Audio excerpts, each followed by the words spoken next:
Ladies and gentlemen, welcome back, and please take your seats.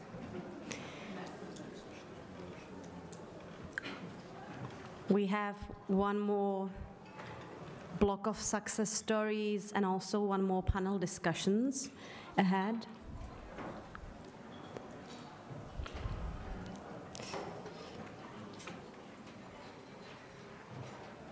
I feel like more people are coming. I hope more people are coming.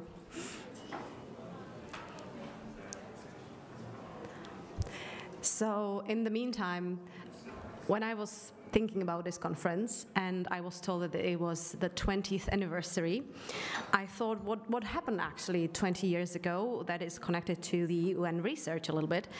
And those are the fun facts. The Czech Republic voted in favor for joining the EU in a referendum 20 years ago, and also a bone of Buryanosaurus was found and confirmed the first dinosaur to be found in the Czech Republic also 20 years ago. So let us start. The second half of this afternoon will belong mostly to Marie Skłodowska-Curie Actions, and it is a pleasure to give the floor to Claire Morel, head of the unit Marie Skłodowska-Curie Actions. And after her speech, please, you will have opportunity to ask questions. Ms. Morel, please.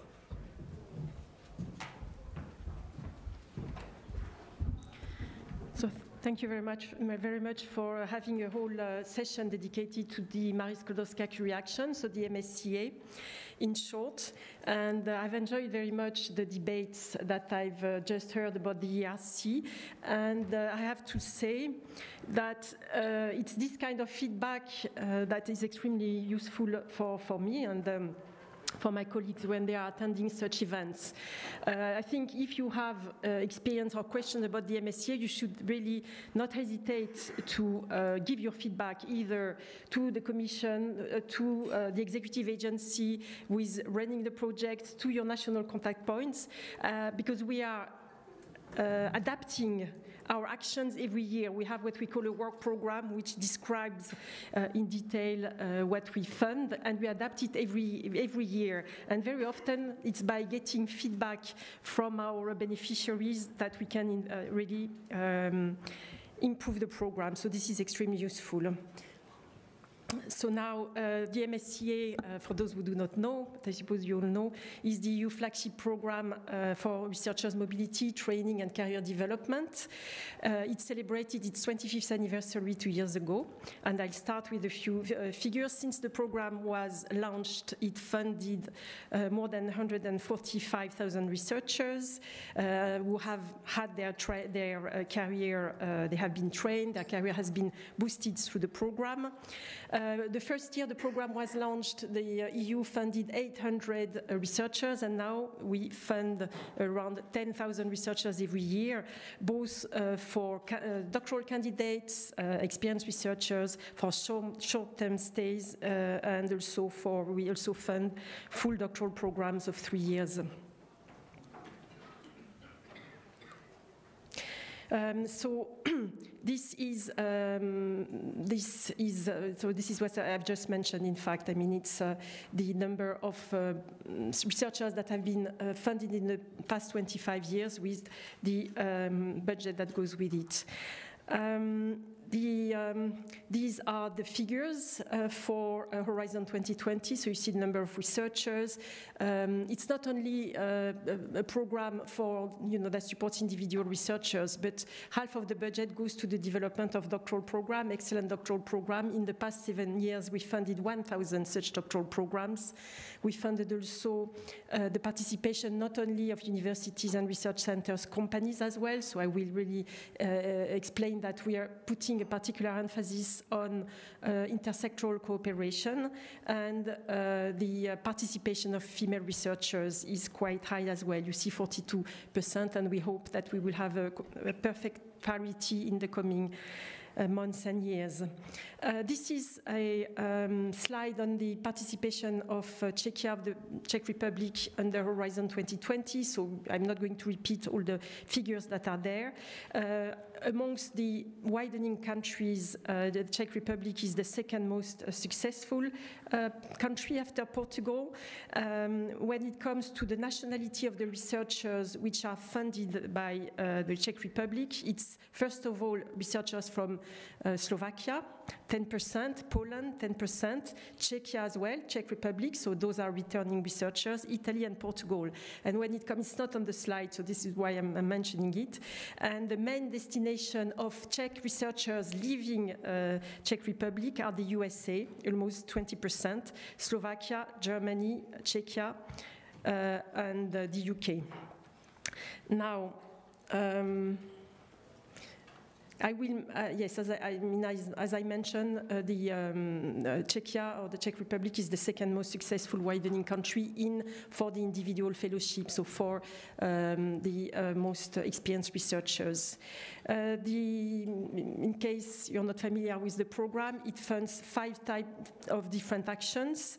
The biggest action are the doctoral programs, which are, let's say, established by big international consortia of universities, research centers, enterprises, and any organization that can play a role in research and innovation. So we have lots of museums, hospitals, etc., taking place in the program. And once they are selected, they themselves select doctoral researchers from all over the world. The program is open to researchers from all over the world. And we also fund under the doctoral networks joint doctoral programs and industrial doctoral programs where doctoral candidates are co-supervised with non-academic partners. Then we also fund postdoctoral fellowships for more experienced researchers. About 1/3 of our budget goes to the funding of postdoctoral fellowships. And these are both for European researchers wanting to do their research in Europe or outside, but it will also attract researchers from all over the world to come to do their research in Europe. And here as well, we are really open to any organization that can play a role in R&I, so it can be businesses, SMEs, it can be, as I said, hospitals or museums. And under the new program, we've added a new incentive for postdoctoral researchers to work outside academia by granting them an additional 6 months at the end of their fellowship if they are interested in continuing their research in a non-academic field. Then we have a staff exchange action, which is the one where widening countries are the most active and where they are the most successful. It's an action which funds the short-term mobility of anybody in research. So it can be researchers, but it can also be management staff, technical staff, or anybody having a role in R&I, and those are collaborative projects. We also co-fund new or existing doctoral programs and postdoctoral fellowship schemes. And finally, we fund a science communication event, which is the European Researchers' Night, which takes place every year at the end of September. And usually, in the past years, it attracted more than 1.5 million visitors all across Europe. So I'm starting by saying what the key features are, and then I will mention, of course, the impact of the program and what the, let's say, the new priorities or the current priorities are for us. So the program is, as I said, I mean, it funds the training, the career development of researchers at all stages of their career. We promote an impact not only on individual researchers, because I often hear that, okay, that the MSCA is a fellowship scheme. No, I mean, half of the budget goes really to the development, as I said, of doctoral programs, and the impact of institutions is also very strong, not only on individual researchers. It's the most, it's bottom-up, like the ERC, so we do not, it's open to all scientific disciplines. It has a very strong and rich scientific impact. We promote international, cross-sectoral, and interdisciplinary cooperation. We try to really open it as much as possible, including with financial incentive to the non-academic world. And under Horizon 2020, where we had almost 5,000 companies taking part in it. And it promotes attractive working and employment conditions. So, for example, all our researchers are in principle recruited with an employment contract, with guaranteed social security coverage. They have monthly allowances, not only for them, but also for their mobility and their family costs. Other important priorities, I said it's the most international component of Horizon 2020, and we hope it will continue to be the same under Horizon Europe. More than 40% of our researchers are from outside the EU. The program represents 50% of all participations in the framework programs. We also have a worldwide alumni network, which consists of more than 20,000 researchers all over the world, who are really the true ambassadors of the program. In line with the objective of the global approach on research and innovation and the strategy on European universities, that are two important strategic documents published 2 years ago, we share the same vision that higher education, research and innovation are key factors for Europe's global influence in the world, and that we need to put a particular emphasis on EU values, EU principles, and these values include, of course, academic freedom. I mean, I heard a lot during the discussions the issue of, on the ERC, the issue of academic freedom, research ethics, and we promote as well, like the global approach on research innovation, we promote openness, multilateralism, reciprocity. We also pay, of course, we're not completely naive as well, and we pay attention to foreign interference. We recently published some guidelines on foreign interference. When it comes to academic freedom, for the past 3 and 4 years, we funded a project called Inspire Europe, which funds Europe-wide network of institutions that support researchers at risk. And we launched as well the MSCA for Ukraine project, which is a fellowship scheme for Ukrainian researchers that had to flee the country. We are currently at the end of the selection process, and I have to say that we've received a lot of applications from the Czech Republic. It was the second highest number of applications received after Germany. Now, I think one of the, maybe I forgot to mention something. I don't know how to go back, yes. One of the strongest impact as well, I think, of the program is the introduction of the, as compulsory element of MSCA, of the European Charter for Researchers and the Code of Conduct as well for the recruitment of researchers, which recognize the value of mobility in a researcher's career as a way to enhance their professional development. I heard as well that mobility is not always maybe properly rewarded here, but it's the case in many other countries. And also these principles take into account the multiple role of researchers. You know, the researchers are supervisors, they are project coordinators, they are mentors, they are communicators. So all those principles are important, and this is, something on which we put particular emphasis under the MSCA. And in fact, the code, the charter and code have been in some countries incorporated into national regularity framework. Sustainable development has been, of course, recent important development of the program. We've introduced the MSCA Green Charter, which outlines a number of principles which our beneficiaries are encouraged to observe during the implementation of their projects.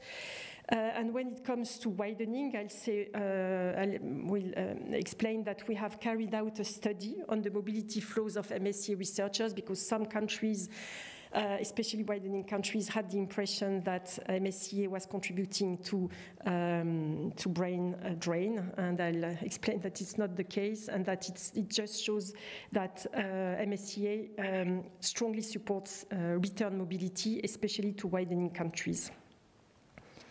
Now, this study on mobility flows, I think it shows, there is a link on my slide. I think you will receive the slides and you can have a look in more details. I'll just highlight a few conclusions from this study. It shows that the MSCA promotes two-way mobility between widening and non-widening countries, and in particular through the staff exchange action, the one of the 5 actions that I mentioned.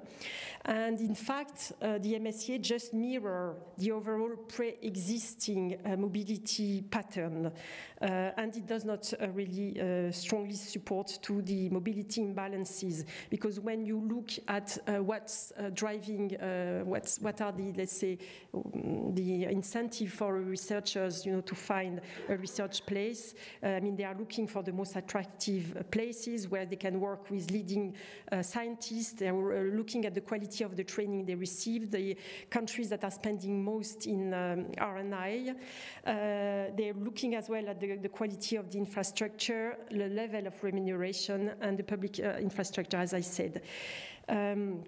So the program, the MSCA, and you will see the statistics in the study, they're effective in attracting global talent and in Europe, and the program has been very effective in reintegrating European researchers coming back from abroad.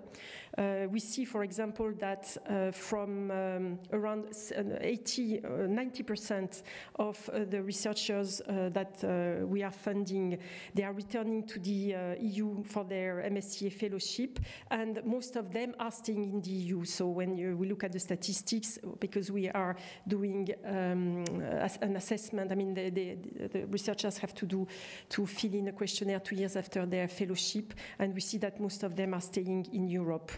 When it comes to widening country, the program promotes supports return mobility of researchers, especially through its doctoral and postdoctoral fellowships.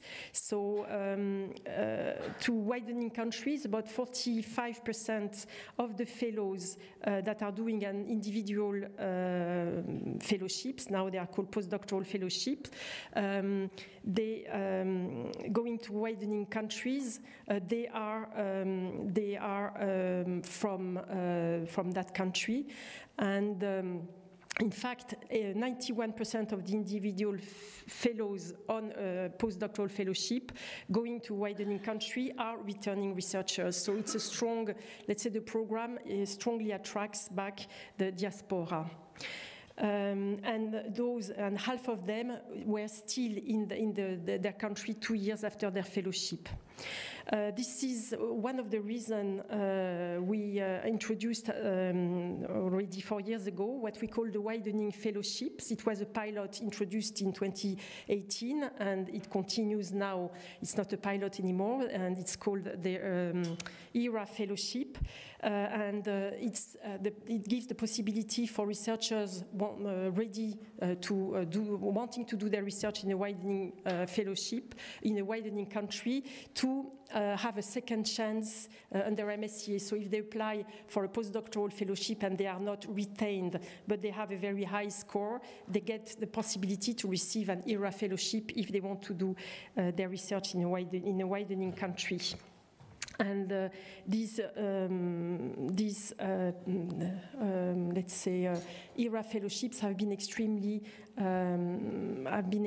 useful, as I said, especially to attract back the researchers from the diaspora. In fact, the Czech Republic has been quite successful in researchers from the Czech Republic in applying not only for the postdoctoral fellowship but for the ERA fellowship as well. So this is the Czech participation in 2021.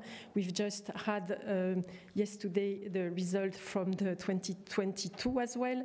So you see that 19 post-doctoral fellowships went to the Czech Republic, with 10 ERA proposals funded with a Czech host. So 10 ERA fellowship going to a Czech host.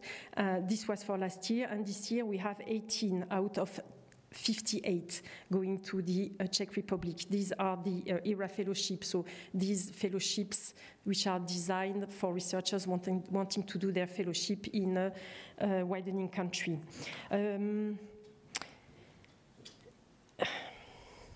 Now, another interesting source of information on the career development of MSCA researchers are the questionnaires. So as I said, we are continuously improving the MSCA, and one way of doing it is by asking the MSCA fellows every year to collect, to fill in questionnaires right at the end of their fellowship and also 2 years after their fellowship. We are also getting, as I said, feedback directly from the researchers through our alumni association or to the MSCA national contact points.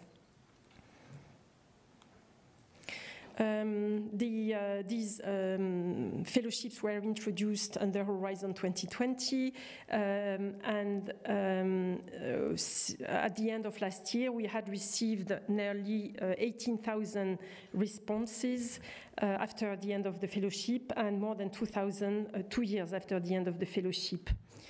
And the feedback that we get is that over 90% of our researchers, of our fellows, felt that the fellowship had a good or a very good impact on their professional development. And the highest satisfaction rate is amongst the individual fellows, so those who have received a postdoctoral fellowship. Of course, the level of satisfaction depends on the employment status of the fellows when they are completing the questionnaire. So those who are not in employment, of course, are more likely to be dissatisfied. And we have about 5% of these who are dissatisfied by their experience with the MSCA. At the very end of their fellowship, so I'm talking here both of the doctoral and the postdoctoral researchers, so the more experienced researchers, 56% had already found appointment, 21 were in education or training, 14 were unemployed, and 9 were inactive for other reasons. They had parental leave, for example, or they were not looking for employment. And this share of fellows who immediately find employment after the fellowship varies across actions. So the former doctoral candidates are more likely to be unemployed than the postdoctoral researchers. When we look at those figures 2 years after, the share of fellows in employment is significantly higher, with 81% of our researchers, they are employed or self-employed, 14 are in education or training, and only 4% are unemployed. If we look at the sectors of employment, 62% remain in academia, 13 in large companies, 8 in SMEs, and 6 are in international organizations or in public administration. If we look at the fellows who are working outside academia, the main employers, as I said, are large enterprises by far, and then SMEs. Now, I wanted to highlight something that I already mentioned, is the fact that the international mobility within MSCA, I mean that the most of the researchers working, having an experience with MSCA remain in Europe or in the UK, when the UK was still associated to the program. And I'd like to mention in particular the issue of the reintegration of fellows from widening countries. I mentioned it already, but I think it's interesting to mention what our mobility studies says, is that many researchers from widening countries are hosted in their own country, and they stay in that country after their MSCA project. And it's up to 90% for the individual fellows, so the experienced researchers. And amongst those who were not hosted in their home country, 37%, they returned to their home country after the MSCA fellowship. So this is really to show that let's say that the MSCA does not play a negative role when it comes to the brain drain of researchers within Europe. So that's all, I think, what I wanted to tell you in terms of, the tendencies, what our priorities are. And here you have all the links and references if you want to know more.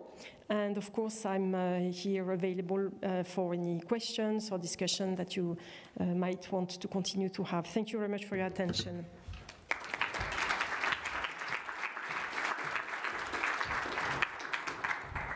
Thank you very much, Ms. Morel.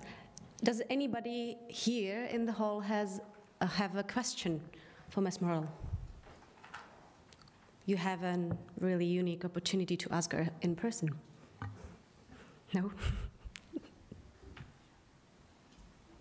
Okay, we have a question in Slido, and I think it's a good question for you. Would it be beneficial if research team leaders send their best students to do PhD or postdoc abroad? And if yes, how to motivate the leaders to do so? And since you promote mobility so much, maybe it is a question for you. So the question is, how do you promote mobility? Yeah, how would you motivate the leaders to send the best students to do PhD and postdocs abroad? Well, I think that in order to promote mobility, you need to be mobile yourself and be able to know what a mobility experience can bring to yourself, but also to your to your colleagues. I mean, usually, and we see this as well, those researchers, those professors who have been part of a European program, who have been themselves mobile, they have much more, let's say, chances and then tendency to promote mobility because they've been through this experience themselves and they know what the benefits of mobility are.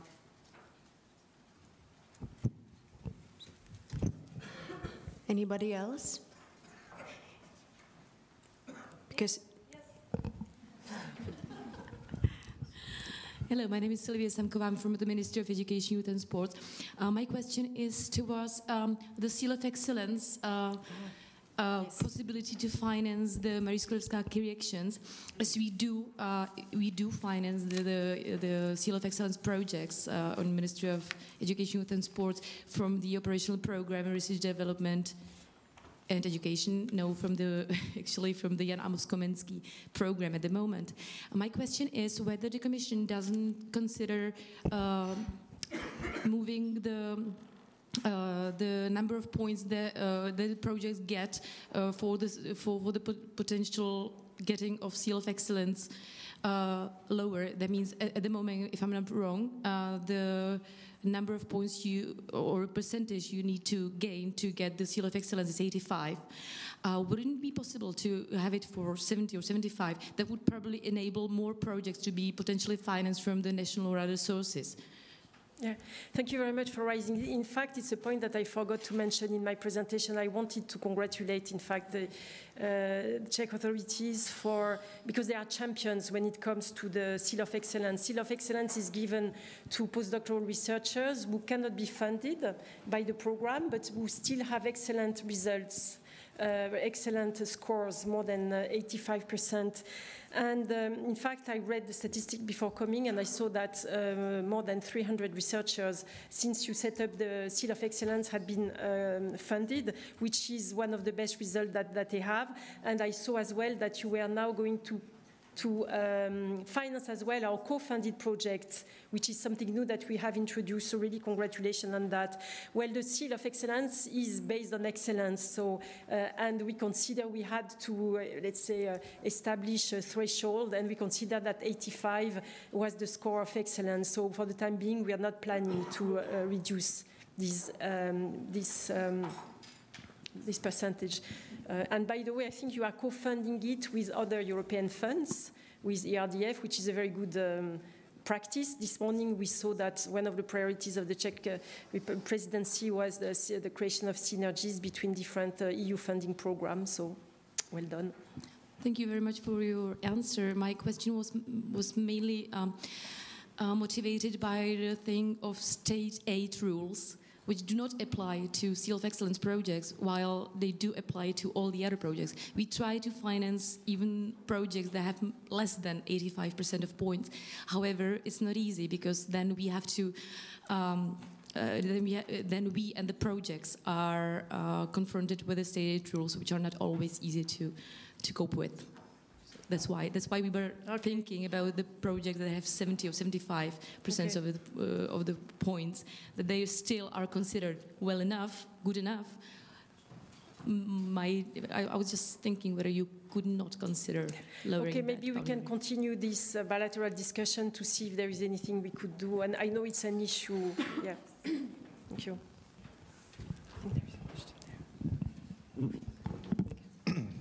Good afternoon, Ondřej Hradil from the Masaryk University. I would have a sort of similar question going in the same direction, because you presented the other opportunity for the widening countries, the widening fellowships or ERA fellowships. And basically what you presented, it's a big boost of the number of projects that can be funded on the EU level. And I was wondering, what's the thinking about the Commission on maybe even increasing the, let's say, the volume of funding, so the number of widening fellowships that could be awarded per call? How does it reflect the, let's say, the 85% mark? Are there still enough widening fellowships that could be funded above this threshold? And what's the thinking about making it a reality by the Commission?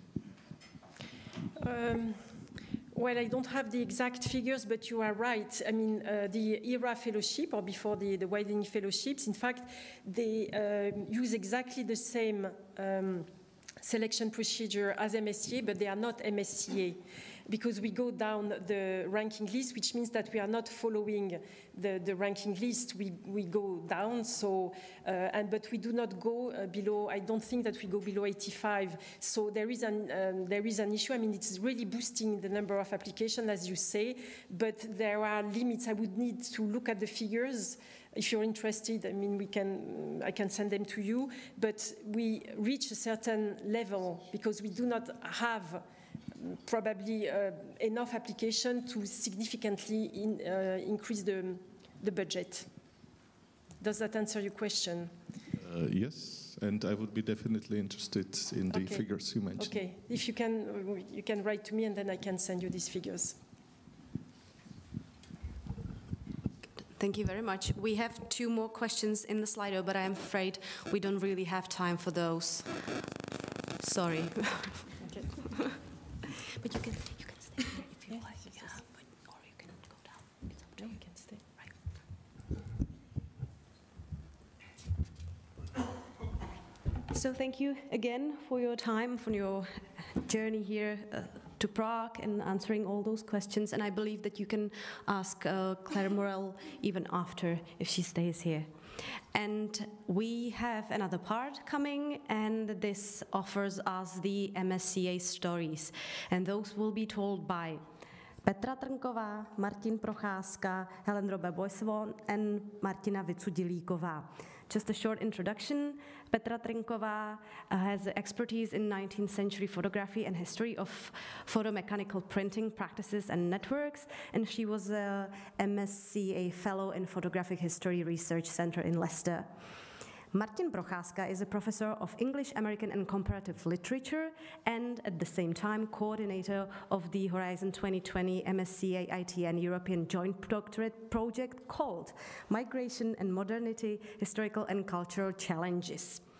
Hélène Robert-Boisivon moved to CEITEC, Masaryk University, in November 2012 as a postdoc through SoMoPro, which is an international mobility program based on the MSCA Horizon 22 principles.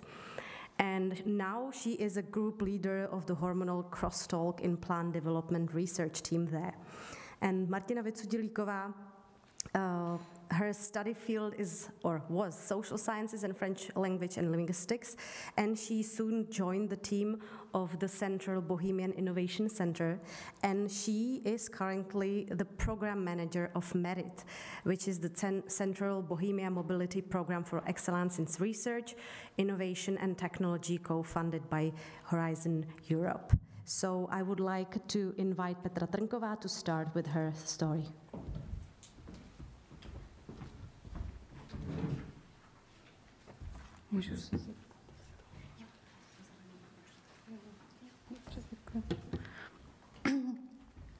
Good afternoon. Thank you, Eliška, for kind introduction, and also my thanks to organizers for holding this inspiring and so much important event, and also for inviting me to introduce my MSCA fellowship project titled Photomechanical Printing in Europe in the mid-19th century, History, Theory, Visual Culture, Science, and the International Network in the 1840s through 1860s, briefly photomechanics. It's a word which I will repeat many, many times, as you will see. The project took place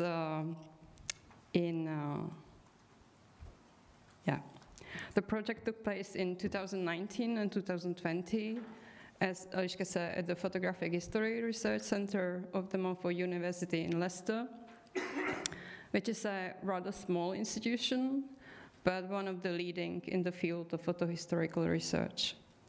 My supervisor was Professor Kelly Wilder, who is a specialist in history of photography, technology, and science. In my project, I looked into history and development of photomechanical printing culture and practices in the pre-industrial era. It is the 1840s and 1850s mainly. Although photomechanical technologies have had a significant impact on our daily lives, among historians, they are often considered a rather marginal, subaltern chapter of the history of photography, especially the prehistory, which interests me most. And it is the era between the invention of photography in the 1830s and the start of industrial production of photomechanical prints in the 1870s. And all this remains quite very much in the dark. In spite of its fundamental impact on 19th and 20th century visual culture and science, this area of scholarship has been addressed very little, not only in Central Europe or Europe, but worldwide. Unlike previous research projects often focusing on specific figures and narrow national contexts, I argued that the process of early photomechanical printing development was utterly international and collaborative, and as such should be interpreted in terms of international scientific and visual culture network. Therefore, my aim was to explore this subject more broadly by looking at 3 geographical areas in which early photomechanical technology started to flourish in the 1840s, namely the UK, France, and German-speaking countries. I looked into not only which processes were developed, by whom, and what were the results, but also, for example, which institutions were involved, who helped to promote their outcomes, and which theoretical concepts and discussions were provoked by them. The emphasis put on international and geographical aspects of the development and use of early photographic and photomechanical technologies, especially links between Vienna, Paris, and London, proved particularly relevant and productive. The main argument of the project was rather straightforward, as you have noticed. Unlike numerous and diverse questions by which the research was guided, or more importantly, which it generated, and it keeps generating actually until today. And maybe as Michael Frankl said in his presentation, there is actually much more questions behind this research, and difficult to say whether that's because of social sciences and humanities, but it's a matter of fact, and I see many similarities in my own research and in how he described his own project. So the main argument was straightforward, as I said, but there are many questions, like how did the first processes developed in different labs under different conditions? Who were the people behind them, whether as inventors or supporters? What were the driving forces and inspirations? What objectives did the stakeholders follow?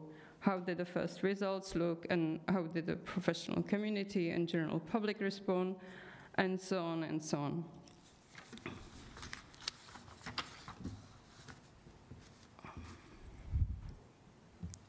The project, this is quite boring.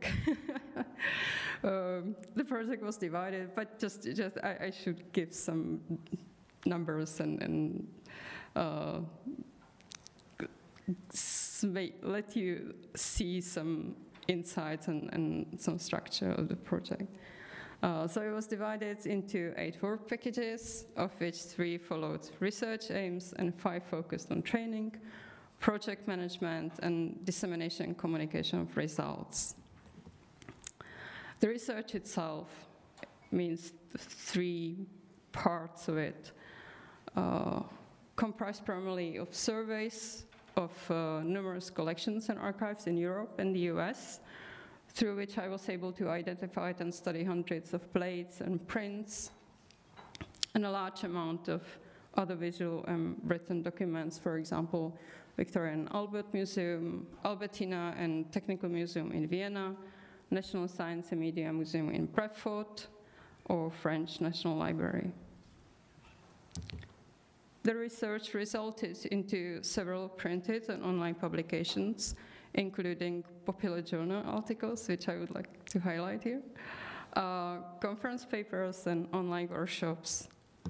In terms of research, or serious research impact, so far the most relevant has been an article published in the journal History of Photography, which focuses on roles played by electricity and daguerreotypes at the very outset of photomechanical printing and photography.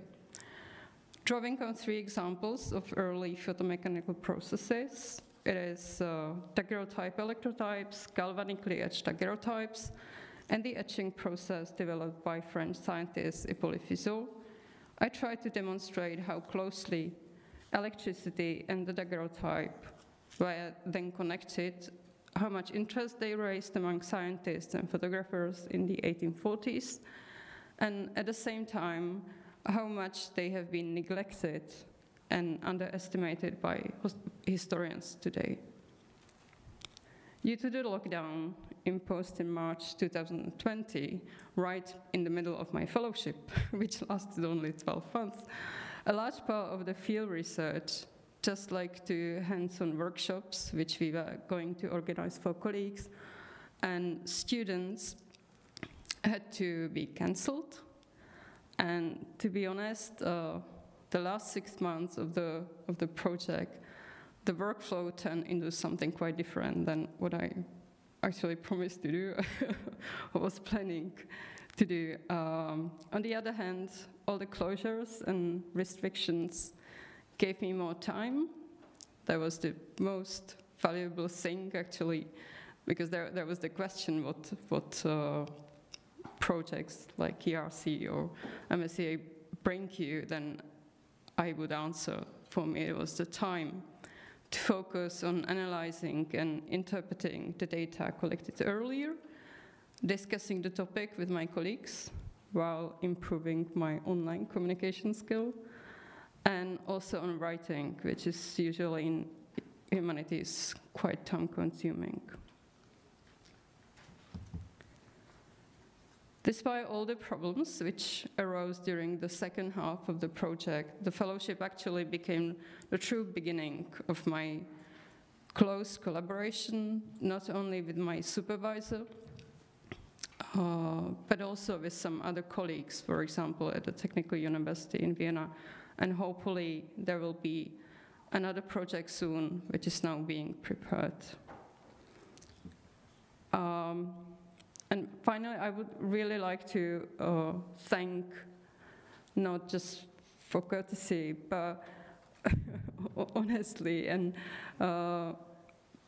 not just my supervisor and the European Commission for funding, but also the Technology Center and the brilliant team there who really do a great job. And like many of my colleagues, whether ERC grant holders or MSCA fellows, we all have been very much supported, and I also got some feedback from my project, and so Technology Center is the place to go if you wish to succeed.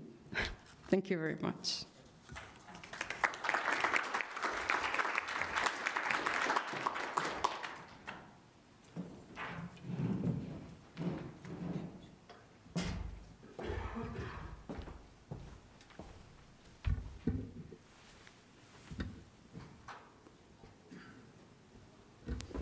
Okay, thank you very much. First, thanks for the invitation. And I am happy I can present quite a big venture of, I would say, a consortium of 5 universities, which is the innovative training network called European Joint Doctorate Moves. As you have already heard, the title is Migration and Modernity, Historical and Cultural Challenges, and you can find us on the internet address, which is there. Okay, yes. Okay, well, you can imagine that this project grew up in the wake of the so-called migration crisis in 2015 and 2016.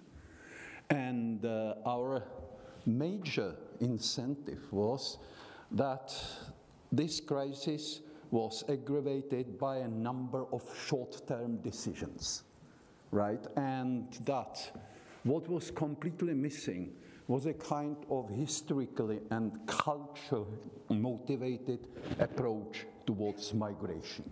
Of course, it's a very complex phenomenon, but still the lack of, I would say, knowledge of historical and cultural reasons, the history of mobilities in Europe, especially in modernity, was, of course, a considerable reason why we started to draft the application. Now, the rationale, as you can see, was mainly this. And what we wanted to achieve was, first, comparative study of the social and cultural roots of mass mobility. Nowadays, migration studies are part of mobility studies, right? And we are focusing on mass mobilities throughout the world. Secondly, interpret present migration through an understanding of the population movements of the past, right? So a great part of our research was historical. So for instance, we cooperated with experts on the migration to the United States and to America from the 17th century on. Experts on slavery, the history of slavery as the most important forced migration. And one of our research tasks was also to examine a very important military migration, which was the employment of Indian soldiers on the battlefields of First World War. And of course, migration was approached both as the condition of modernity and one of its greatest challenges. Now, our main methodology was based on a collaboration between researchers in the humanities, and I am the representative of the humanities here, and social sciences. This may sound, I would say, very simple, but it's not very simple because methodologies in social sciences are, of course, different. And there is a different understanding of what is the exactness of the research, right? So we agreed on a general approach, which is, I would say, broad enough, and that's discourse analysis. We approach discourse analysis from different angles than the social scientists do, but this was a very important point of contact for us. As shown here, discourse analysis can sustain different theoretical underpinnings. And we focused on the relation between various forms of textual, visual, or material expressions and the social and institutional structure, which these discursive forms create and uphold. Now, as the previous speaker, we had also work packages, which were very important because this was a big consortium and we had to organize both the research and, of course, the other activities. So there were 5 research work packages. Each university was responsible for one. So there was the first one, which was called contexts, that is incentives of migration. Then, of course, movements, the very, I would say, research of mobility, encounters, the clashes of, I would say, migrants with the native population. Then, of course, transformations, that is, I would say, the fates of migrants in the new environment, and finally, narratives about migration.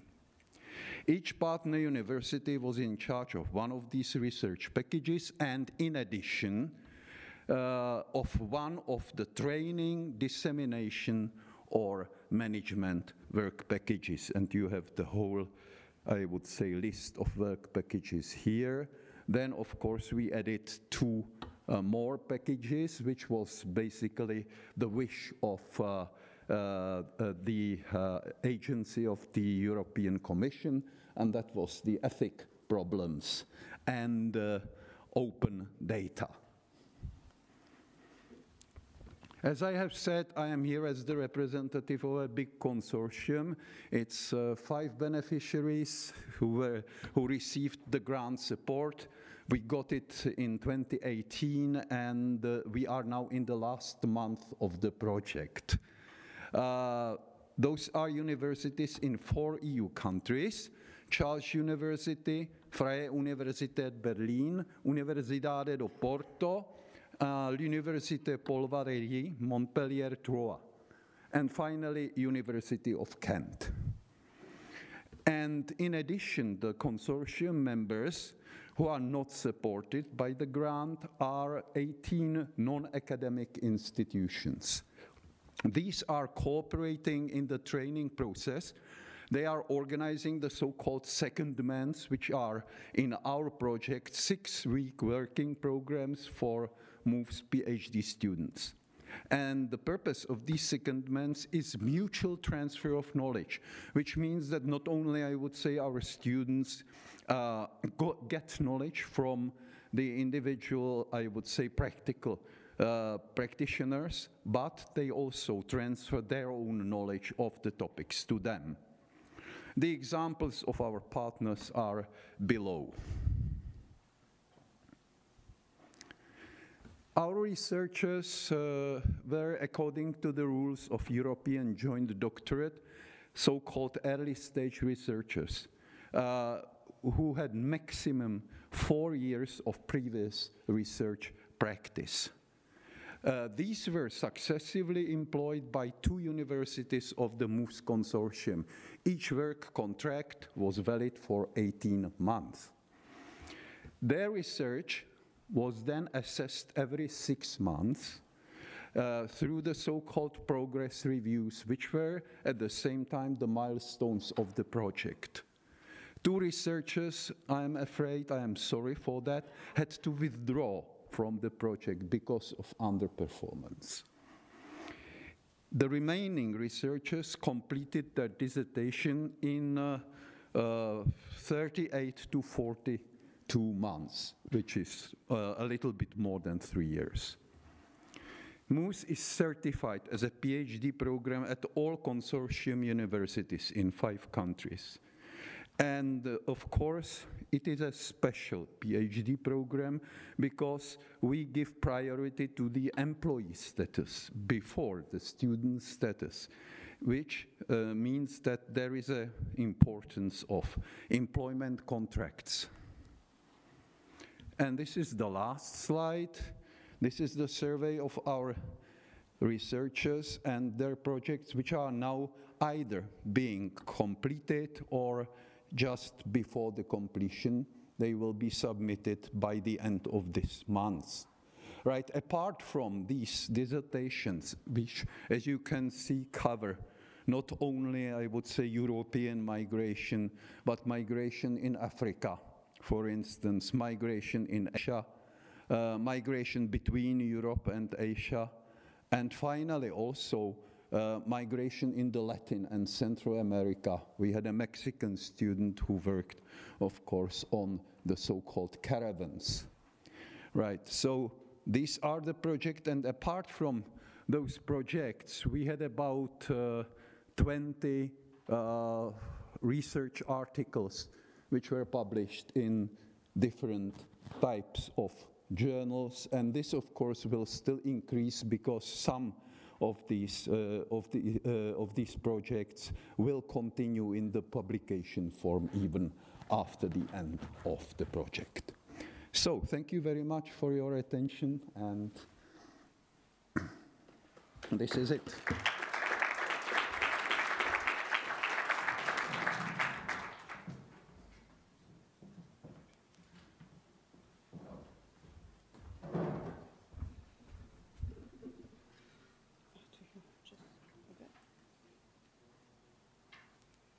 That's not the first one. Here? Yes. So, good afternoon, everyone. My name is Hélène Robert-Boisivon, and I came here as a SoMoPro fellow, and I'm stayed here as a non-group leader at CEITEC, that you see the nice picture of the building. So, I kind of did like Mates, and just for you to understand how I came here, and I was going to make a joke, but it's not because I have a Czech husband, it's just, I have a French husband, but we both came here, and it's not, I didn't follow him, he followed me.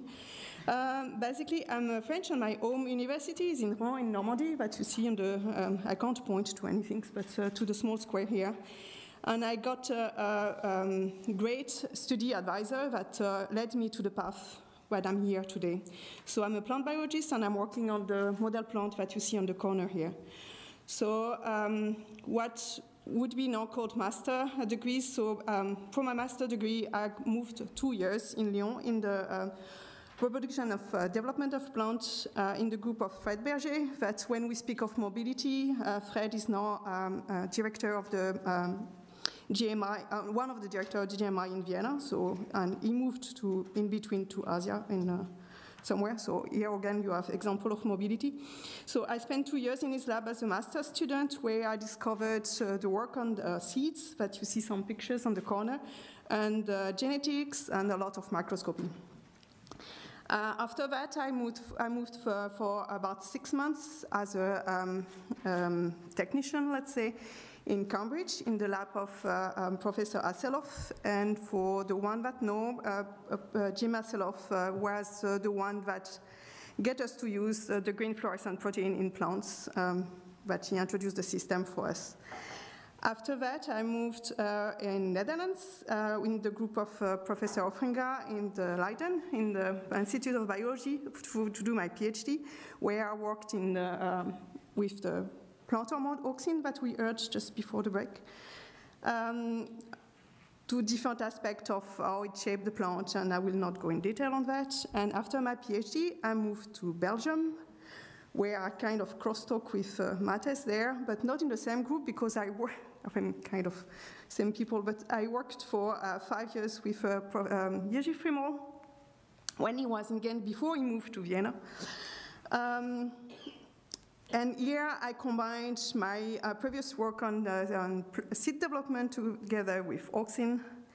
And it's when I finished my postdoc, he told me about this institute that was getting put together at CEITEC in Brno in his home or studied home, where he was coming from, and told me to apply for this SoMoPro fellow. So I moved there, tried to put the things together, got a fellow, this COFUND, SoMoPro COFUND, Marie Curie for 3 years, which led me then to the path of getting my own group.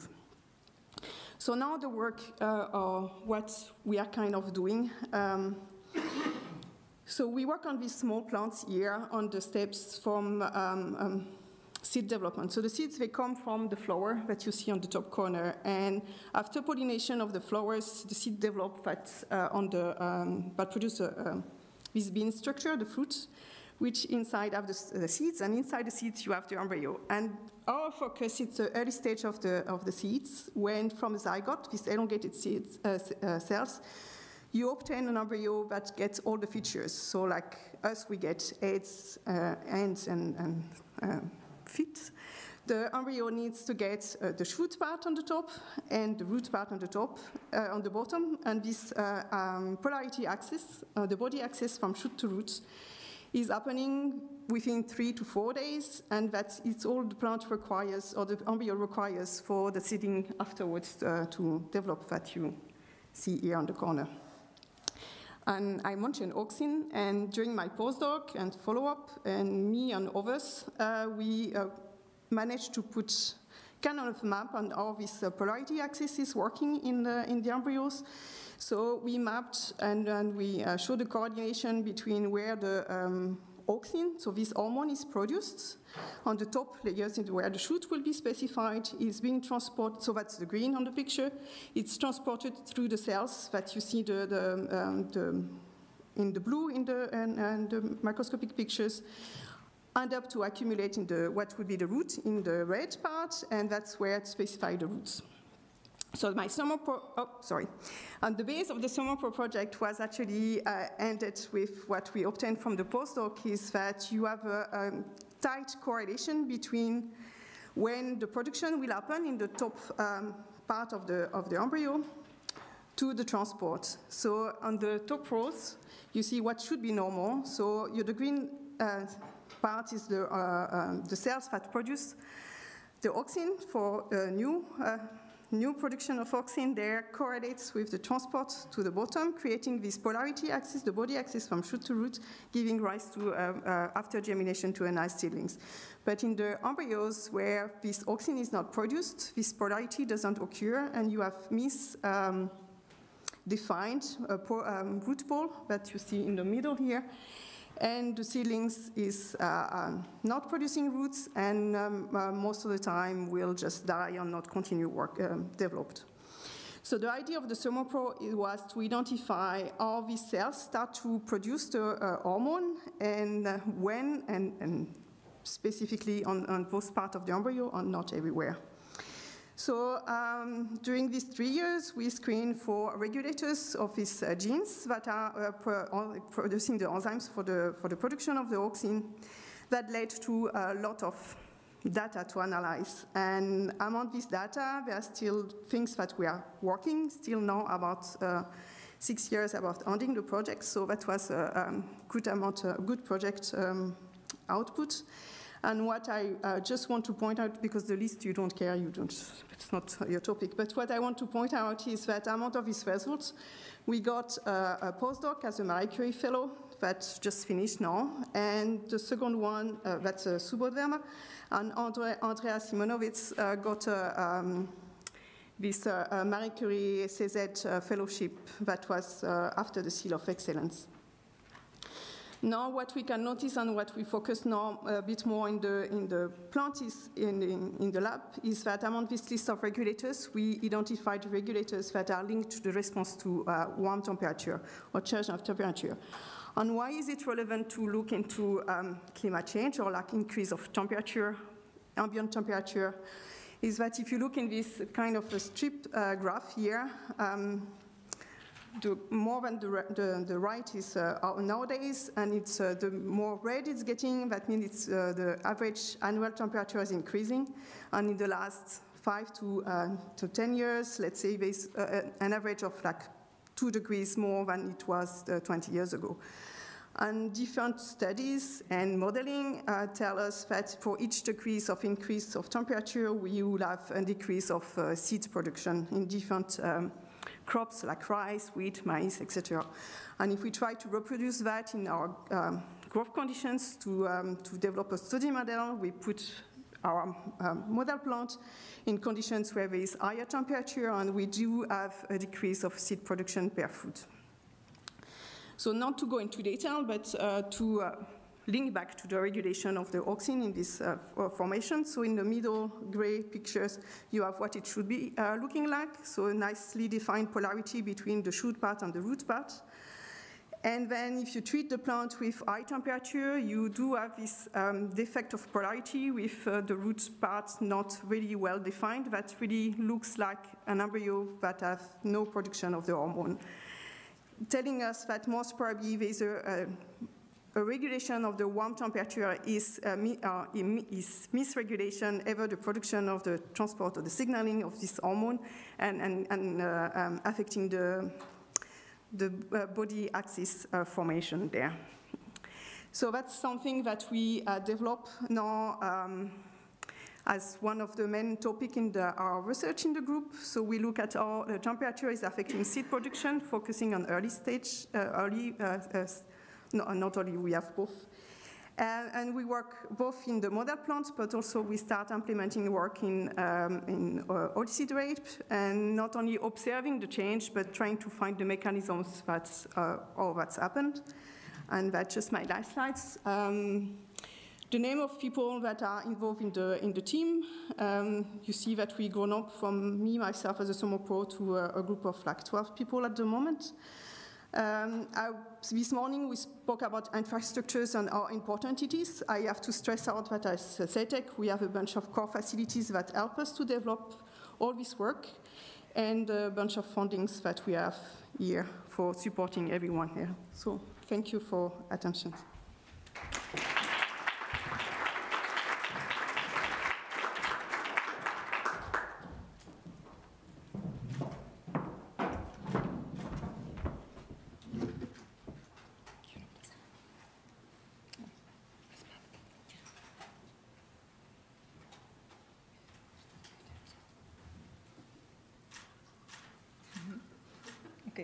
Sorry, that's already a second slide, sorry.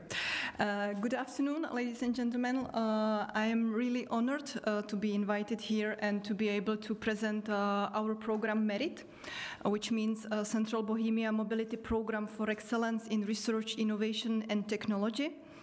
MERIT is a regional postdoctoral fellowship program co-funded by Horizon Europe. The call is called Marie Skłodowska-Curie Actions COFUND. And actually, the previous speaker, Mrs. Robert-Boisivon, is a former fellow of the SoMoPro program, which is a similar program, also co-funded by MSCA COFUND, but within Horizon 2020 scheme. Actually, SoMoPro is the program that inspired us to start preparing MERIT. I would like to start by saying a few words about us as the coordinator and the beneficiary of this grant, because to be honest, we are quite an atypical COFUND beneficiary. I would say that the most of COFUND beneficiaries are big European universities or research institutes. So we are the Central Bohemian Innovation Center. We are a public non-profit regional innovation agency with quite a young history. We were founded in 2015, and we are also quite a small team, around 30 employees. We are the leader of the so-called RIS-3 strategy, and our role is to design and run regional programs for our main, let's say, target groups. One of them are small and medium enterprises, and the second one are research organizations. We represent the region of the Central Bohemia, which is the Czech region that you can see in the red color. And I would say that they are, let's say, two main specifics of this region. One of them is that the capital city of Prague, which is in the middle, does not make part of this region, although it creates its natural and geographical center. And the second specifics is the regional innovation ecosystem, which is very rich but also very fragmented, with a high number of stakeholders, SMEs, and research organizations. And it's actually for our innovation stakeholders, mostly for our research organizations, that we started to prepare and to design our program Merit. And as you can see, it has been a long journey for the success, because we submitted our proposal 3 times, and we finally succeeded with the 3rd attempt to be funded from Horizon Europe, MSCA COFUND 2021. And we obtained a score of 98%. As you can see, the cutoff score in this very competitive call are traditionally very, very high. And I was talking about SoMoPro. So SoMoPro is historically the only one, the only program funded from COFUND, and we were the second one, together with one more applicant in this call, which is the Institute of Physics. Some basic facts about our program. As I said before, it's a regional postdoctoral fellowship program. It's important to highlight that it's an incoming program, mobility program, implemented from 2023. We just started the implementation recently in January until 2027. We intend to open 2 calls in order to attract candidates, PhD candidates from all over the world, and to select 30 best of them that will be hosted and employed by our hosting organizations. We have in total 15 hosting organizations, and as I said before, we are not one of them, we are just the coordinator of the whole program. We also have, at this moment, 36 associated partners that will offer secondments, which are mandatory experience in the fellowships. And the program is also completed by various different activities, such as we are going to organize a training program in transferable skills for the researchers, networking events such as innovation days, meetups, for the international research community, etc. And we are talking about 4 principles in our program. Here we actually follow the MSCA principles, which are international mobility, intersectorality, interdisciplinarity, and we are talking about one more principle, which is diversity. That is very important for us. For example, we would like to promote women in science because our program is focused mostly on technical and life sciences, where women are traditionally underrepresented. These are the 5 main research areas that our program offers, and we have in total 35 research groups involved in Merit that are distributed among the 15 hosting organizations, and that will offer fellowships under these areas. And I will end with presenting the Merit Consortium in numbers. So besides us as the coordinator, we have 51 partners. out of which are 15 so-called implementing partners. These are the research organizations from the Central Bohemia. Then we have, at this moment, 36 associated partners from all over the world for the secondments. These associated partners are represented by small and medium enterprises, larger companies, universities, or even high schools. Out of these 51 partners, there are 22 from non-academia, and they come from 11 different countries from the world. So, thank you very much. I was told to have 5 to 10 minutes, so I tried to keep it.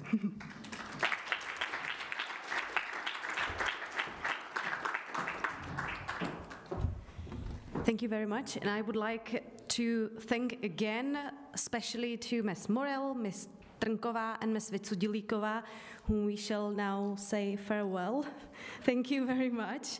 And now we have a panel discussion coming up with the topic of, is the Czech Republic attractive enough for foreign scientists, and how do the Czech ones leaving the country reintegrate?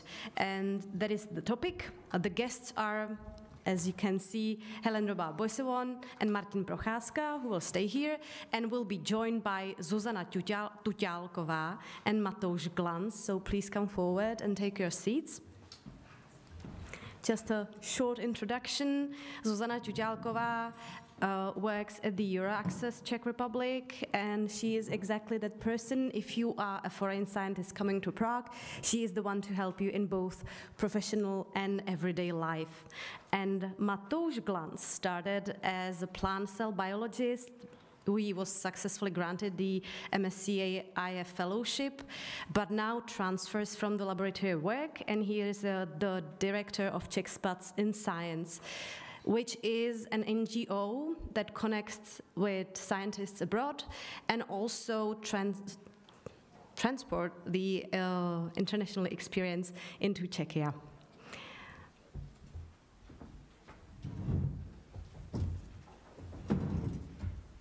And again, I encourage all of you to ask questions, either in person, just raise your hand, or through the Slido application. So Ms. Morel already talked about the brain drain that was mentioned a couple of times or a few times in recent years.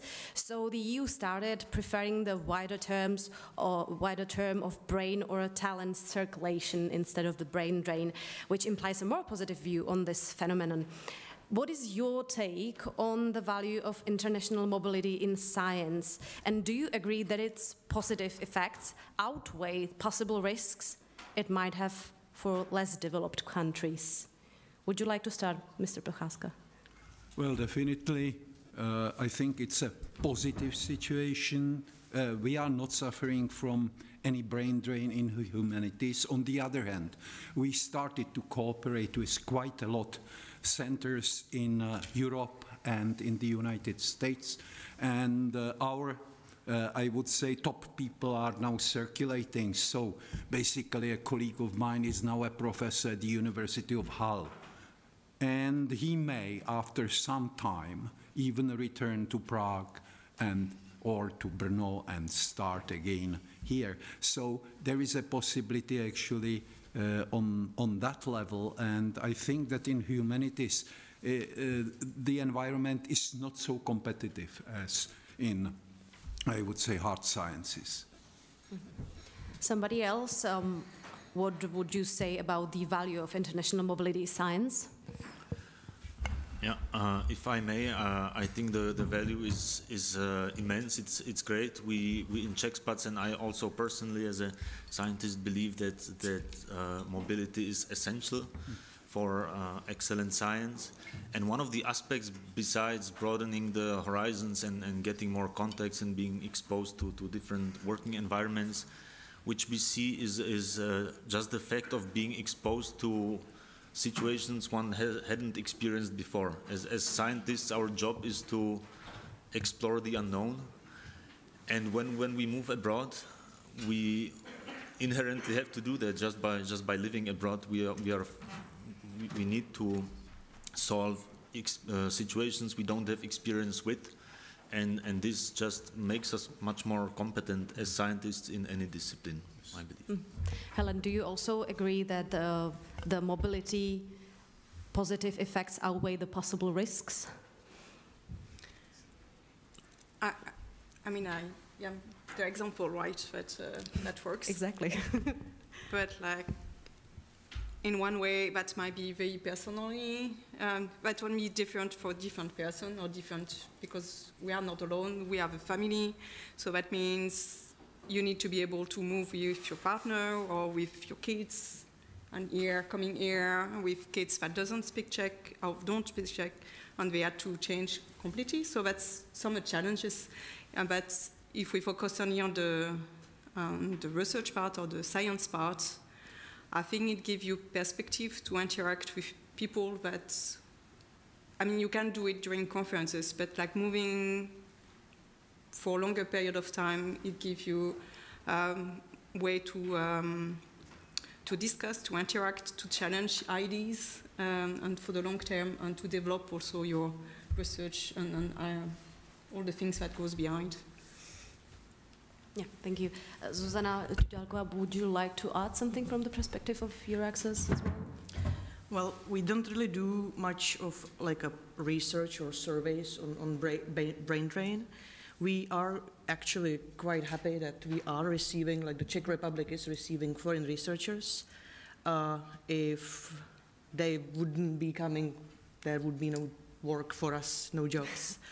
And so, yeah, I'm not really like the best person to answer this question, but I do have this personal view on this also, because my husband is a foreign researcher who came to the Czech Republic and stayed here mainly because of his job.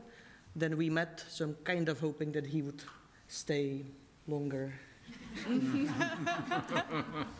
Okay, that was a personal view. Thank you very much. We add one more. Matouš, you worked outside of the Czech Republic for a longer period of time. Why have you come back? And was it difficult for you to reintegrate, let's say? I came back for personal reasons, I would say, but not only relationship related, but as much as I enjoyed my time abroad, I always felt that some aspects of life were there that I could not really fulfill to the maximum abroad. But that's a very personal thing. I know even within my own family, my father, for example, he has a very different take on this. So this is entirely personal.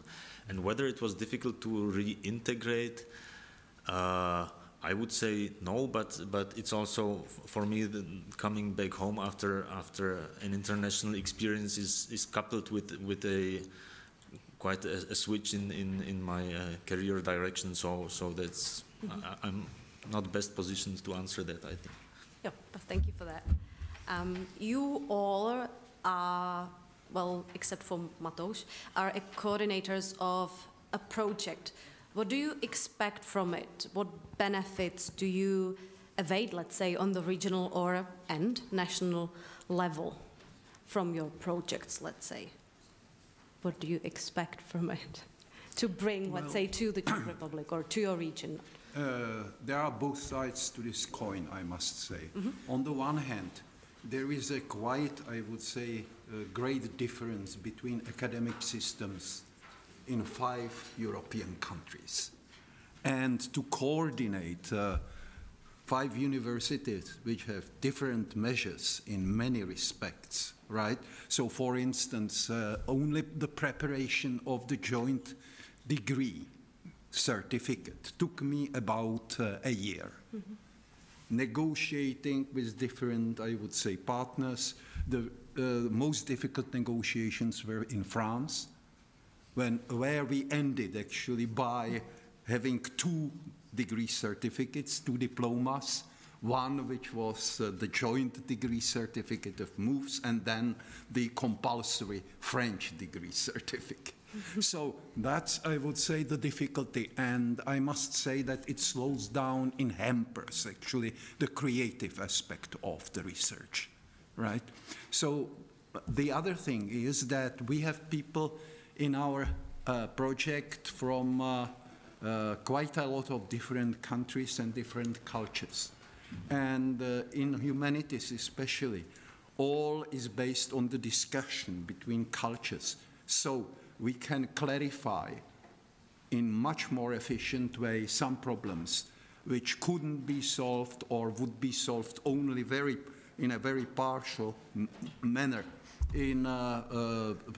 within, I would say, one Czech university. So that's a great contribution, and also I would say the different academic tradition, because those graduates are graduates of all kinds of universities all over the world, and they bring together certain differences in academic tradition, and we must, of course, know them and respect them. So it's a kind of, I would say, broad mediation between cultures, and I think that nowadays, with, I would say, the kind of upsurge of nationalism and ethnocentric understanding of cultures, this is very important. Mm-hmm. I will follow up with a question. What tools do you use for easier integration of these students or postdocs from really different cultures? Do you have some tips maybe for other people in your positions or similar positions? Well, first of all, we must be well prepared for these people who are coming actually to a completely unknown country. So we recruit our PhD students, our graduates, who actually play mentors to them and who explain to them differences of, I would say, practical life, who help them to rent an apartment, etc. So that's very important. So that's the beginning. And then, of course, just to keep in touch with all of them and explain to them some specificities of, I would say, social events in the country where they live. So, in a way, keep them in contact with the culture in which they exist. That's very important, and it's also, I would say, quite time-consuming and time-demanding. Yeah, maybe Zuzana Tuťálková could add some from the practical point of view, because it's your job basically to help these people out. This, what Martin said, is actually, I think, according to us in Euraccess, the best way how to proceed, because we get them here, you know, we arrange the visas, we help them with like a little bit with finding the accommodation and a lot of things, but once they are here, we do tell them what are the official things they have to do, like going to the Ministry of Interior, you know, and like their immigration duties. But then the real life comes, and for that, we are just not there for them because we just don't have the capacity. So my advice, if somebody would ask me, like a foreign researcher who just came here, you know, how can I do this, you know, and I would be like, how can I find a doctor, you know, how can I open a bank account, even like those, you know, like simple things. So my first advice is find a colleague in your group and ask him, her, you know, like, where do you go for your, you know, to your doctor? She speaks English?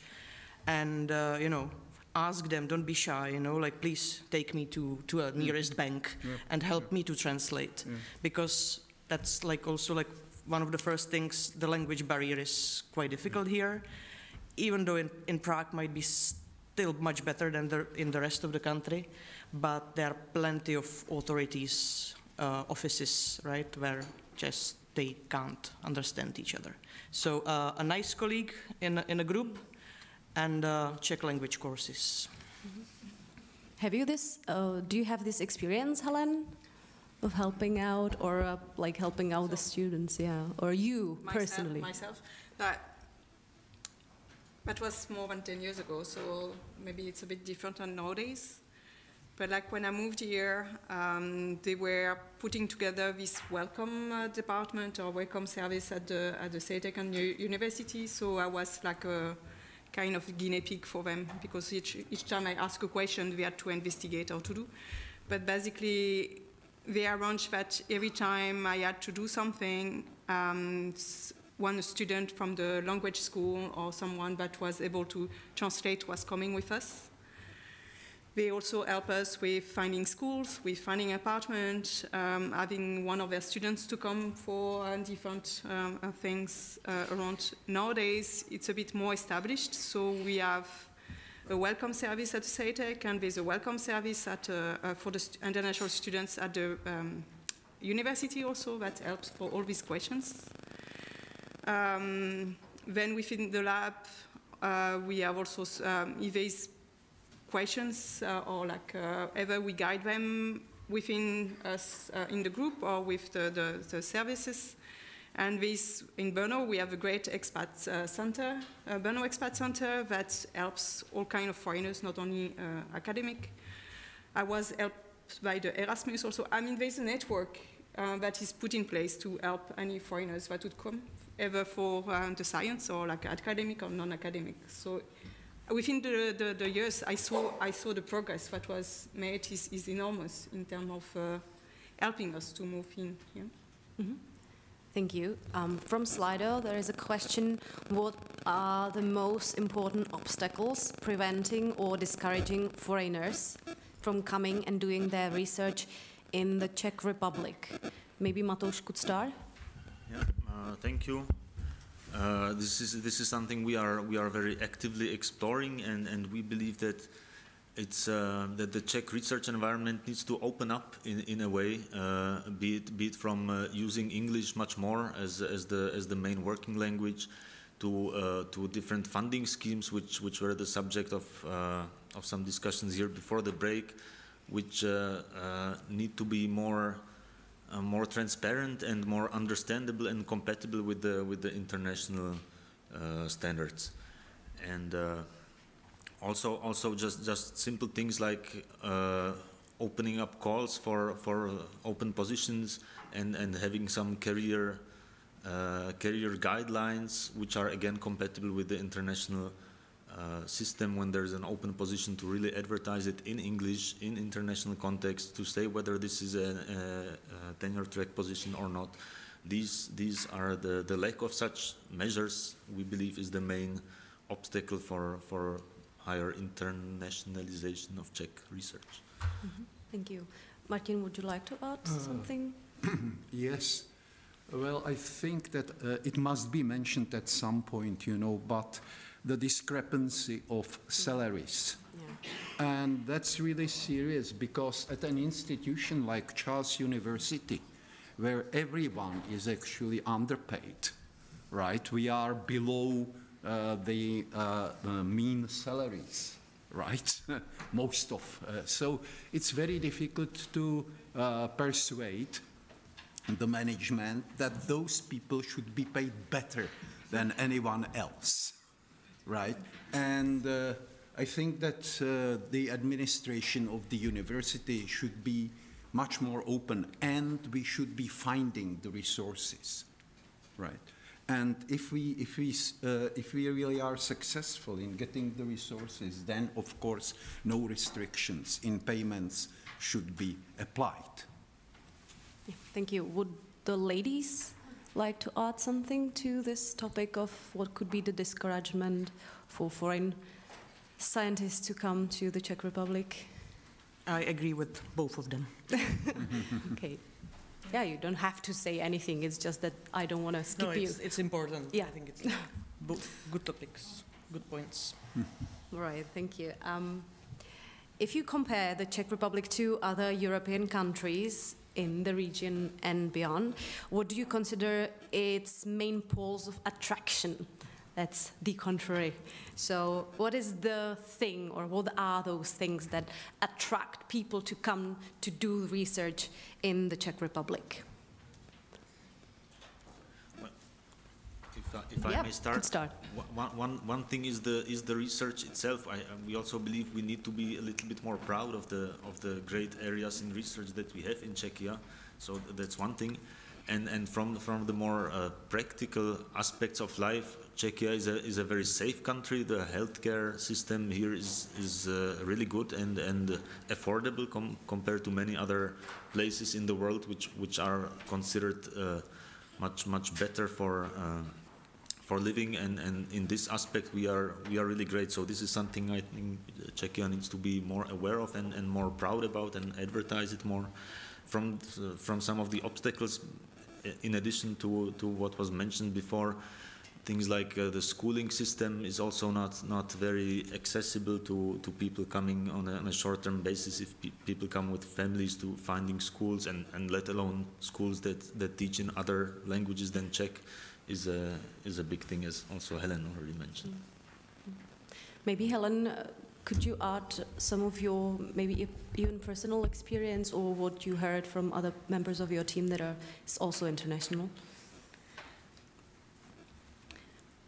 I mean, for me, that was just a cascade of opportunities, let's say. It's not that I decided one day to come here to do it just, you know, just opportunities opened and I just don't refuse them. I just thought that was a good idea and they're just coming with the SoMoPro and just a follow-up. So it's not something that was planned when I started the studies, right? No, I mean,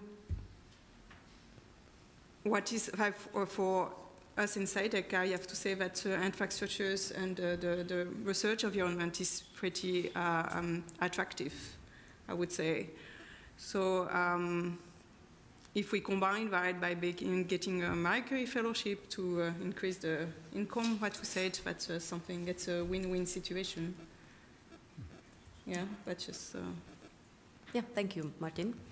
And perhaps it's also, I would say, certain openness of the research. Mm-hmm. We must be well noting the developments which are going on abroad, and you know, then it is not so difficult actually to attract people here, at least I would say for short-term stays.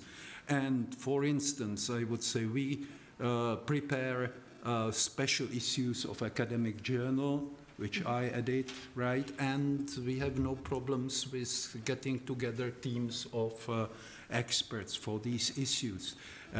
We have now transferred summer school of romantic studies to Prague. Mm-hmm. Again, because simply people came here and found it a place where they can, I would say, live quite easily, and they were content with our, I would say, preparation, and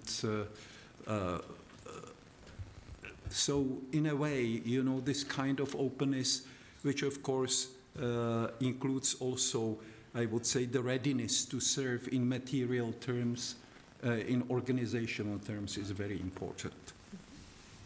We have a linking question to this. In addition to overcome the administrative issues, does your access help to integrate foreign researchers into Czech society, culture, and so on? These type of fields of like... What do you mean exactly? I don't know if the person is here. No, it's from the Slido. So I understand it as, do you help the incoming researchers to kind of integrate in terms of culture, society, bounds, and stuff? Well, we do organize Czech language courses. We do organize like social events where the researchers can meet up among each other and also like meet up with like Czech researchers also. But it's those events or classes which we are organizing are, I would say, like not enough, because the real integration, I think, takes like so much time and so much effort that we just don't have the capacity for it. It's like before I started working here in Euraccess, I was working at the university in Pardubice, and there the amount of foreign researchers was very, very small. There were a few of them. So with them, the integration for me was easier, because I could take them to the city center, you know, and have a beer with them. I could show them. I used to go to the doctors with them. I was like giving them a lot of my working and free time to show them a little more about our culture and everything. But here in Prague, we are like 4 of us at office, and we deal with 800 researchers per year. So we just don't have that much time to give them.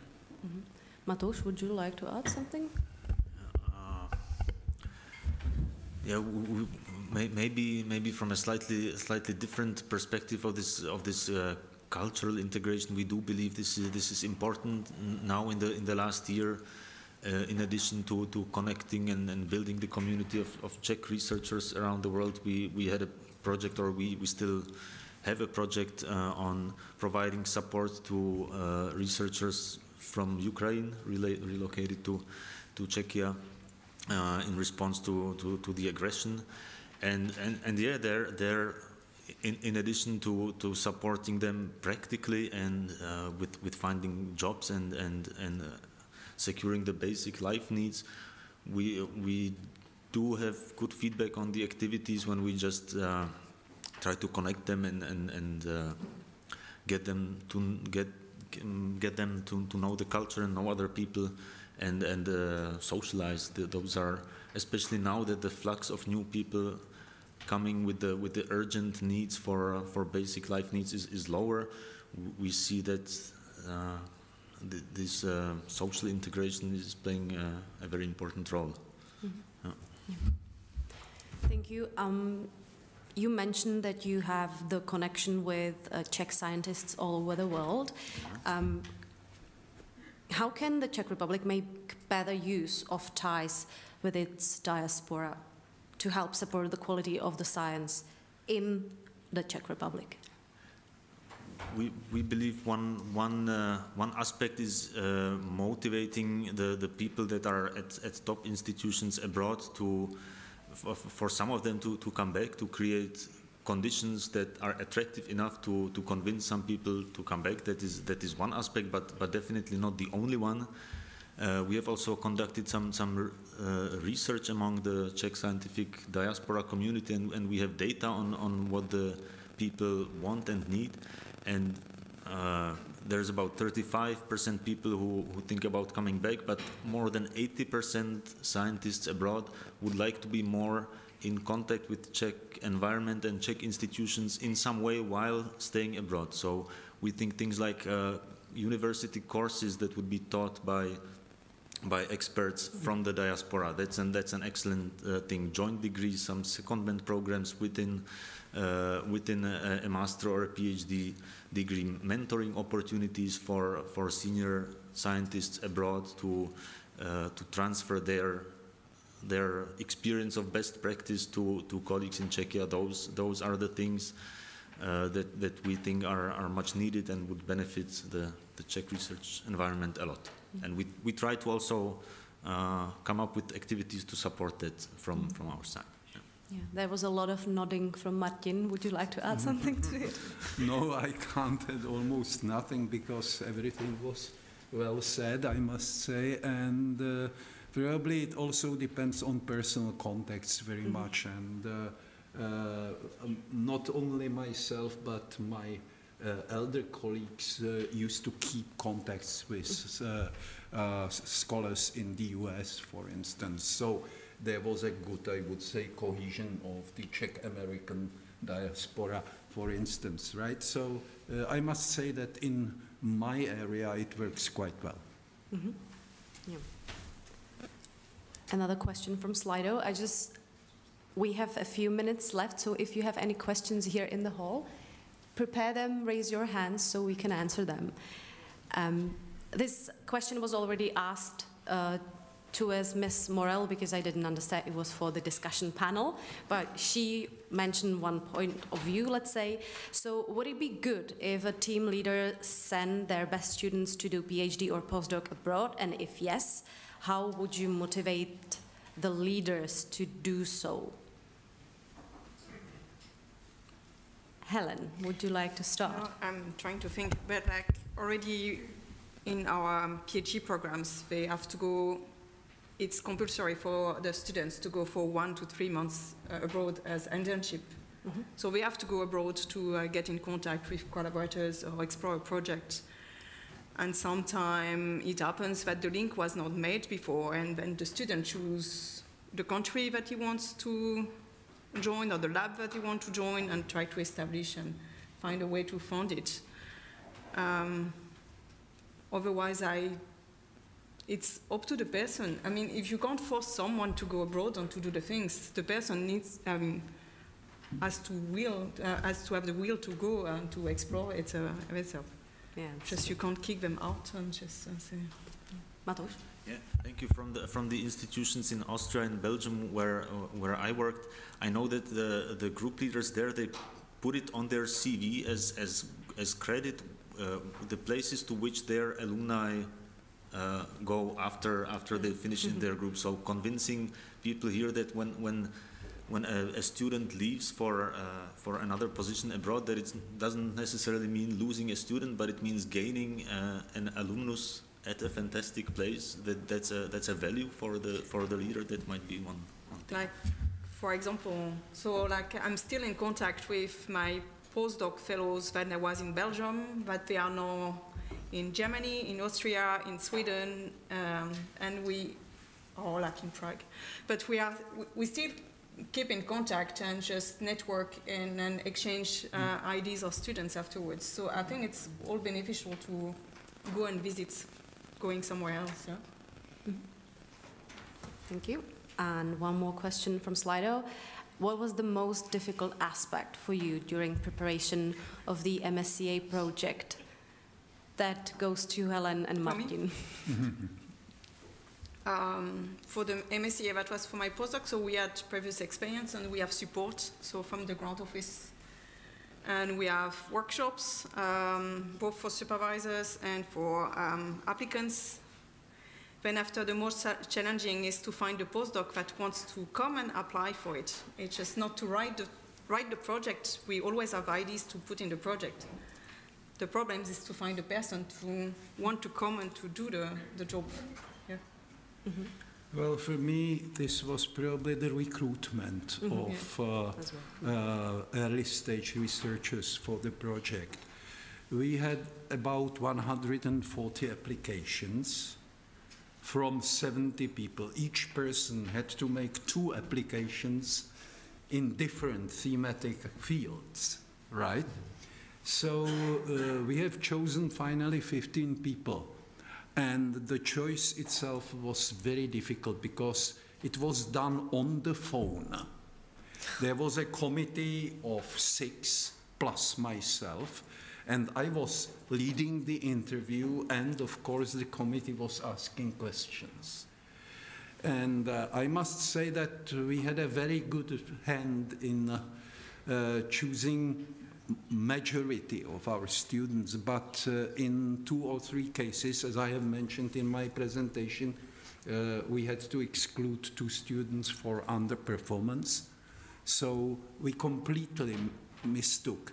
The projects they submitted looked fantastic. You know, one of them was about the impact of the division of India and Pakistan in the late 1940s and the impact on successive generations of both Indians and Pakistani people. It was an excellent project, but the person was not able to complete it. So sometimes simply, even though we had 2 stages recruitment procedure, we were not able in all cases to find the best people. Even though I would say the number of applicants was quite big in terms, I would say, of the humanities, right? Mm-hmm. In hard sciences, there would be, I don't know, 200 applicants, but we were very happy to have 70. So now I have one very last question, and I would like, okay, I don't have the last question, you have the last question, thank you. Maybe it's not question, it's comment. Tomáš Mozga, Biology Center of the Czech Academy of Sciences. We do international recruitment. We advertise positions in English. We support people to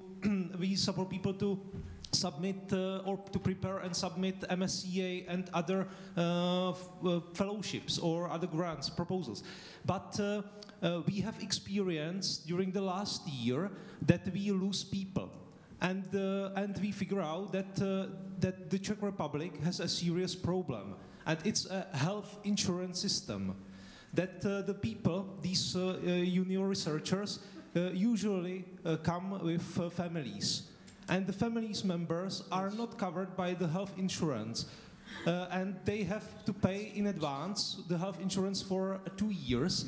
So for one partner and one child, it's more than 120,000 Czech rounds to pay in one. So we selected foreign researchers, but finally they decline. They go abroad, so they escape the Czech Republic, for example, to Denmark, Germany, and so on. So we are losing people who applied for MSCA and who can do these projects in the Czech Republic, but they go away, or we are not able to attract people from abroad to come to the Czech research institutions and to do research at our institutions. So I would like to ask the Czech government if they can change this situation, because it was done by the private government or the parliament that they changed this health insurance system, so, and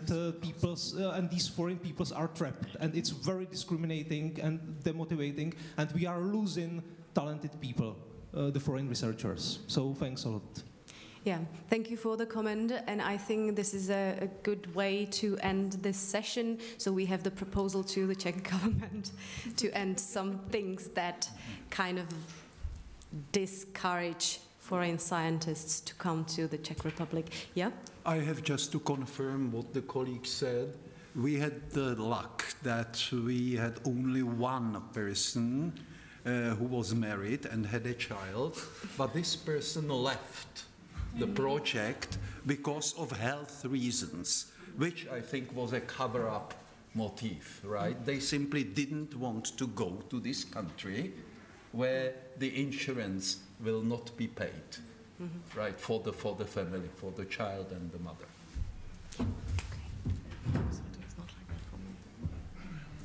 Thank you very much.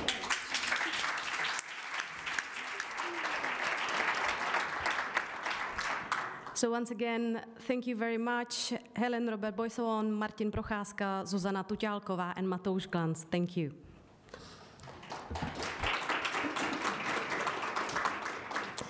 Ladies and gentlemen, the official part of the conference's program has reached its end. I firmly hope you spend here a beneficial and pleasant time, and I would like to thank again all distinguished speakers, and also thank you all for your attention and questions. The end of the program, however, is not the end of this event, so you are welcome to stay a bit longer if you like and enjoy each other's company. Let me end with words by Marcus Aurelius. Nothing has such power to broaden the mind as the ability to investigate systematically and truly all that comes under thy observation in life. So thank you all for doing that, enabling broadening of our horizons through science and supporting science. Thank you again. Have a splendid evening and safe journey back home for you who are not from Prague. Thank you.